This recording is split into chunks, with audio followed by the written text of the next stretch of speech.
In the news this week, the Christian Institute threatens legal action against the government over a possible conversion therapy ban.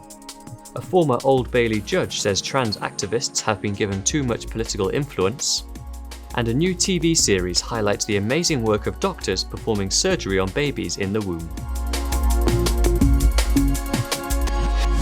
Hello. The Christian Institute has threatened legal action if a proposed conversion therapy ban criminalises certain prayers.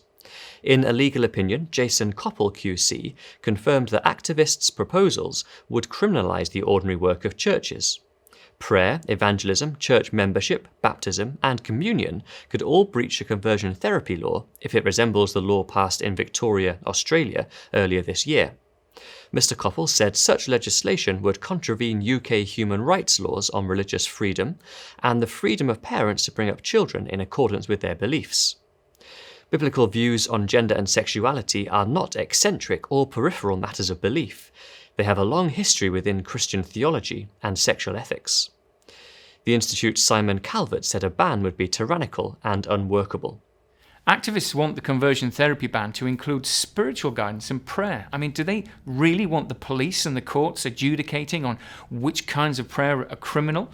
The fact is, and the legal advice that we've received confirms this, Christian beliefs on sexual ethics are protected by human rights law. They may not be fashionable, but that doesn't mean that you can outlaw them.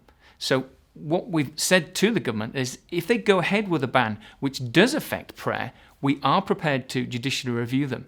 And I will be quite confident that a court would find a law like that to be in breach of human rights. A former Old Bailey judge has raised concerns that trans activists have been given too much say over proposed changes to England and Wales's hate crime law. Writing for think tank Policy Exchange, Judge Charles Wyde criticised the Law Commission's consultation on the issue for lack of balance. Views which contest what are presented as orthodoxies were neither sought nor expressed. People and organisations ignored thus far might reasonably lack confidence in the Commission's impartiality and receptiveness to contrary opinions.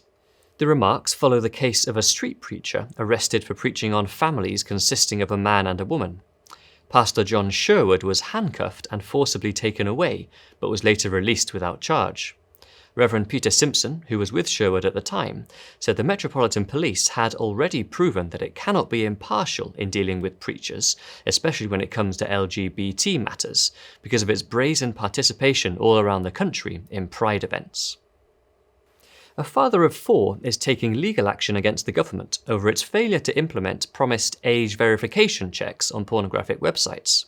Jonas Dekus, 52, says the lack of safeguards has impacted his sons. He is pursuing a judicial review alongside student Ava Vakil, who is 20. Regulations requiring porn websites to introduce age checks were approved in 2017, but were first delayed and then dropped 2 years later. Paul Conrath, who is representing the pair, said the ease with which those under 18 can access extreme pornographic material online is having significant negative impacts on thousands of children every day. The Institute's Kieran Kelly welcomed the action. Studies repeatedly show how harmful pornography is for young people, sullying future relationships, damaging self-esteem, and giving them a completely warped idea of what a sexual relationship should be. By failing to implement robust protections, the government is guilty of gross negligence. And finally, a new series on Channel 4 highlights the amazing work of surgeons operating on babies in the womb. One couple to feature in Baby Surgeons were Becky and Richard. When Becky was 19 weeks pregnant, doctors discovered their baby's lungs were failing to develop properly due to a life-threatening tumour. Doctors told them the baby would not survive the pregnancy and asked them to consider an abortion. We were utterly heartbroken. In 2 days, we had gone from assuming everything would be fine to the worst news you can imagine. In the UK, babies can be aborted up to 24 weeks or up to birth in cases of disability. But a professor at St George's Hospital in London offered the hope of in utero surgery. Mum Becky said Professor Baskey was always hopeful, but there were no guarantees about the ultimate outcome, so it was a very tough pregnancy.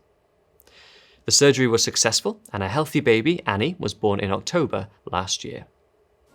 Well, that's all for this week. For regular updates and information on all of our stories, plus much more, visit our website at christian.org.uk. Until next time, goodbye.